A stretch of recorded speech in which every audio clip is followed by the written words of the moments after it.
जी पाकिस्तान के रोल को आप कैसे देख रहे हैं? हिंदुस्तान ने तो कहा कि हम दलाल नहीं हैं, एस जयशंकर ने कहा ये दलाली कर रहा है पाकिस्तान। हालांकि जब यूक्रेन वॉर हुई थी तब ये कहा जा रहा था कि पापा ने वॉर रुकवा दी, तो तब इस तरह के शब्दों का इस्तेमाल नहीं किया गया था। पाकिस्तान इतना इम्पोर्टेंट सडनली कैसे हो गया है? सऊदी अरब से उसके ताल्लुकात हैं, अमेरिका से जाहिर सी बात है जो उसके टाइज हैं वो किससे छिपे नहीं है, फिर वो ईरान के साथ भी बातचीत कर रहा है। So sometime you fail to understand कि ये चारों तरफ से कैसे और why Iran Pakistan has become so important. क्या इसलिए कि जहां ज्योग्राफिकली वो इम्पोर्टेंट है इसलिए, क्या वो न्यूक्लियर पावर है इसलिए, क्या फिर उसकी जो आर्मी है वो बहुत मजबूत है, जाहिर सी बात है दुनिया से छिपा नहीं है, या इसलिए, या और भी कुछ आप इसके रीजंस देखते हैं? देखिए, ये वही रीजंस हैं। पहला रीजन उसकी ज्योग्राफी है, दूसरा रीजन प्रोमिनेंट मुस्लिम कंट्री है, न्यूक्लियर वेपन्स हैं, और सबसे इम्पोर्टेंट रीजन क्या है कि अमेरिका ने ये तय किया था ऑपरेशन सिंदूर के बाद, जो यूएस कांग्रेस रिपोर्ट में भी लिखा हुआ है कि हिंदुस्तान और पाकिस्तान के बीच में जो 4 दिन की जंग हुई थी, पाकिस्तान ने बेहतर किया था हिंदुस्तान से। ये यूएस कांग्रेस रिपोर्ट में लिखा है, मैं नहीं कह रहा हूं। तो उसके बेसिस के ऊपर फिर जो तीनों बड़ी ताकतें थी दुनिया की, जो मैंने आपको बताया, उनके साथ इनके रिश्ते बेहतर हो गए। आज पाकिस्तान ही इकलौता कंट्री है जिसके तीनों बड़ी ताकतों के साथ रिश्ते अच्छे हैं। और पाकिस्तान की एक खासियत जो है वो बहुत सीधी सी है। पाकिस्तान जो है, जब उसको पता होता है जब मेरा काम है तो किससे मुझे काम कैसे निकलवाना है, they are good networkers also, जो एक नेगेटिव चीज नहीं है, एक पॉजिटिव चीज है। और लास्ट बात मैं आपको पाकिस्तान के बारे में बोलना चाहूंगा, हमारे एनालिस्ट कुछ भी कह लें, अगर हिंदुस्तान को तरक्की करनी है तो उसको पाकिस्तान के साथ रिश्ते नॉर्मल और अच्छे करने चाहिए। ये है, जो भी ये बात बोलेगा आज के दौर में तो प्रवीण जी, वो तो एंटी नेशनल करार दे दिया जाएगा सीधे तौर पर। देखिए, मैंने जियोपॉलिटिक्स पढ़ी है, मैंने मिलिट्री पावर पढ़ी है, तो मैं ये न्यू वर्ल्ड ऑर्डर पढ़ रहा हूँ। मैं वो बात कर रहा हूँ जो मेरे देश की बेहतरी के लिए है। मेरे देश की बेहतरी इस बात में है कि हिंदुस्तान पाकिस्तान के रिश्ते अच्छे हों तो दोनों की काफी तरक्की होगी एक साथ। हम वो मुल्क हैं जो एक ही साथ थे और हमें एक साथ ही चलना है, स्पेशली जब अब नया वर्ल्ड ऑर्डर बन रहा है। दोनों, उनकी खामियां हैं, हमारी भी खामियां हैं, ऐसी बात नहीं है। उनकी भी बहुत खामियां हैं, उनके पॉजिटिव्स हैं, हमारे भी पॉजिटिव्स हैं। पर ये कहना कि वो दुश्मन है, वो ये है, वो है, इस बातों को जब आदमी ठंडे दिमाग से सोचता है और ये सोचता है कि इसमें मेरे मुल्क की क्या बेहतरी है, तो वो इसी नतीजे में पहुंचेगा जो मैं आपको बता रहा हूँ।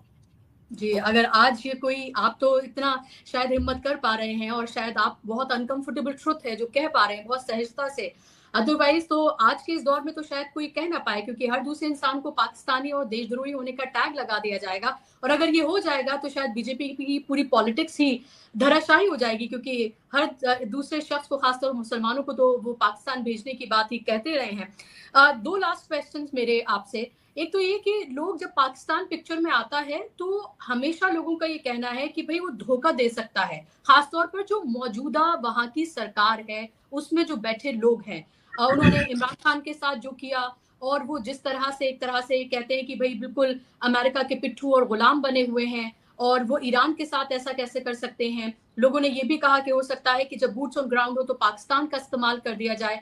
क्या इनमें से किसी भी चीज पर आपको लगता है कि कोई पॉसिबिलिटी है?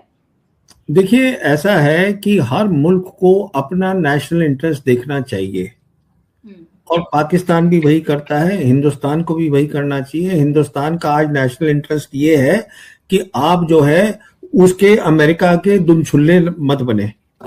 ये इंटरेस्ट है अमेरिका का। आज दुनिया बदल गई है, उसको आप छोड़े, और यहाँ नजदीक में देखिए रशिया और चाइना के साथ आपके कैसे रिश्ते और बेहतर हो सकते हैं, नॉर्मल चाइना के साथ हो सकते हैं। तो जब आप अपना नेशनल इंटरेस्ट देखते हैं, पहली बात। दूसरी बात क्या होती है कि हर मुल्क देखता है कि अगर मैं दूसरे से बातचीत करूं तो क्या मुझे भी फायदा हो रहा है। तो अगर आप बात करेंगे पाकिस्तान से तो दोनों देशों का फायदा होगा। जब दोनों का फायदा होता है उससे म्यूचुअल ट्रस्ट बनता है। इसका कोई लेना देना नहीं है कि पाकिस्तान ने उसको धोखा दिया और हमने इसको धोखा दिया। तो सवाल ये है कि आप आंख बंद करके देखिएगा पाकिस्तान के साथ किन किन मुद्दों पे हम क्या क्या बात कर सकते हैं, और वो भी सोचेंगे आंख खोल कर क्या कर सकते हैं। मैं ये कहने की कोशिश आपसे कर रहा हूं कि हमारे देश से कि बहुत फायदा हुआ, हम आंख खोल के चाइना के साथ नॉर्मल रिलेशंस करें, और हम आंख खोल के अपने पाकिस्तान के साथ नॉर्मल रिलेशंस करें, ये सोचते हुए कि दोनों मुल्क, अमेरिका, सारे मुल्क अपना फायदा सबसे पहले देखते हैं कि हाँ मेरा फायदा है इस इंसान से बात करने में कि नहीं। अगर नहीं है तो वो क्यों बात करेगा। जी बिल्कुल इम्पोर्टेंट बात कह रहे हैं, वो बेहद महत्वपूर्ण बात है। मेरा सवाल ये आपसे कि जो हम 24 आवर्स की लगातार बात कर रहे हैं प्रवीण जी, कि अगर मान लीजिए कि ये बातचीत लग रहा है कि बहुत ज्यादा पॉजिटिवली नहीं बढ़ रही है, जो अभी पूरा सिनेरियो बन रहा है उसमें भी, और ये बातचीत अगर नहीं बढ़ती है पॉजिटिवली, और दोनों ही जो एक तरह से एग्रीमेंट है जो इस्लामाबाद से पहुंचता है उस पर अग्री नहीं करते हैं, और फिर अगर ट्रंप जो एक सिरफिरा शख्स है, अगर वो जो कह रहा है ट्वीट में अगर वही करता हुआ नजर आता है, और आई टू आई की बात जो ईरान कह रहा है कि टिट फॉर टैट हम करेंगे, और फिर वो ऐसे ही जीसीसी कंट्रीज पर अगर करता है, तो फिर जीसीसी कंट्रीज का फ्यूचर आप क्या देख रहे हैं, और ईरान में कितनी तबाही होते हुए आप देख रहे हैं? देखिए, जहां तक ईरान का ताल्लुक है, जो ईरान कहता है वो करेगा, वो ब्लफ नहीं करेगा। जहां तक प्रेसिडेंट ट्रंप का ताल्लुक है, उनकी क्रेडिबिलिटी बहुत कम है, तो वो जो कह रहे हैं वो करेंगे नहीं करेंगे किसी को पता नहीं है, पर मान के चलिए वो करते हैं।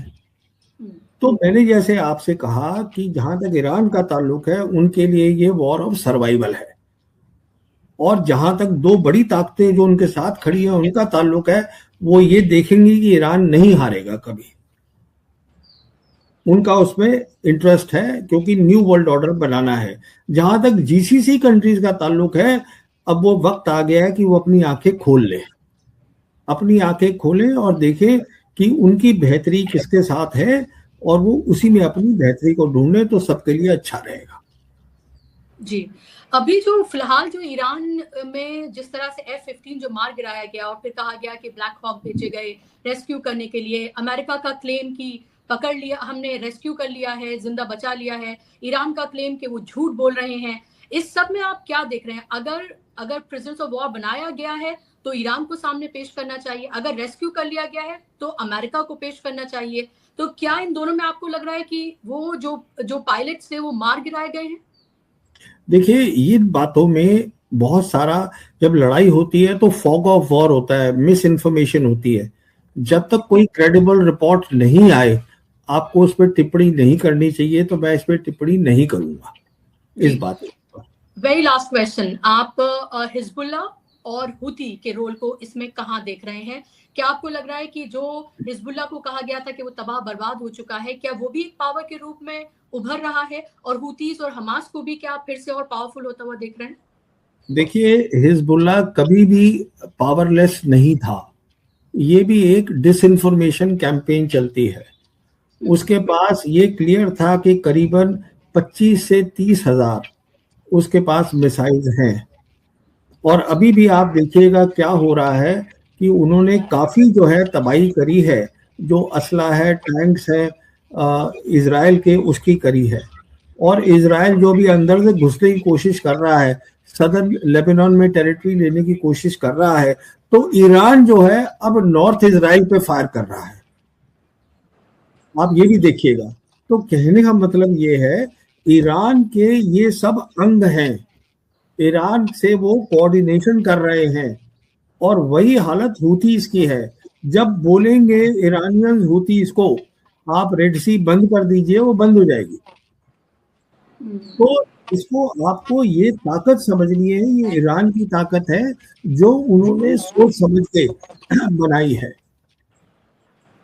जी बिल्कुल, और वो साफ तौर पर दिख भी रही है। बहुत बहुत शुक्रिया प्रवीण जी आपका, इस कार्यक्रम का हिस्सा बनने के लिए, समय देने के लिए आपका बहुत बहुत धन्यवाद। आई एम श्योर इस कार्यक्रम के जरिए हमारी ऑडियंस को एक ओवरऑल पिक्चर एक महीने के बाद कहाँ कौन सी पावर्स कहाँ खड़ी हैं वो जरूर आपके जरिए हासिल हुई होगी। बहुत शुक्रिया इस कार्यक्रम का हिस्सा बनने के लिए। बहुत शुक्रिया आप तमाम दर्शकों का भी।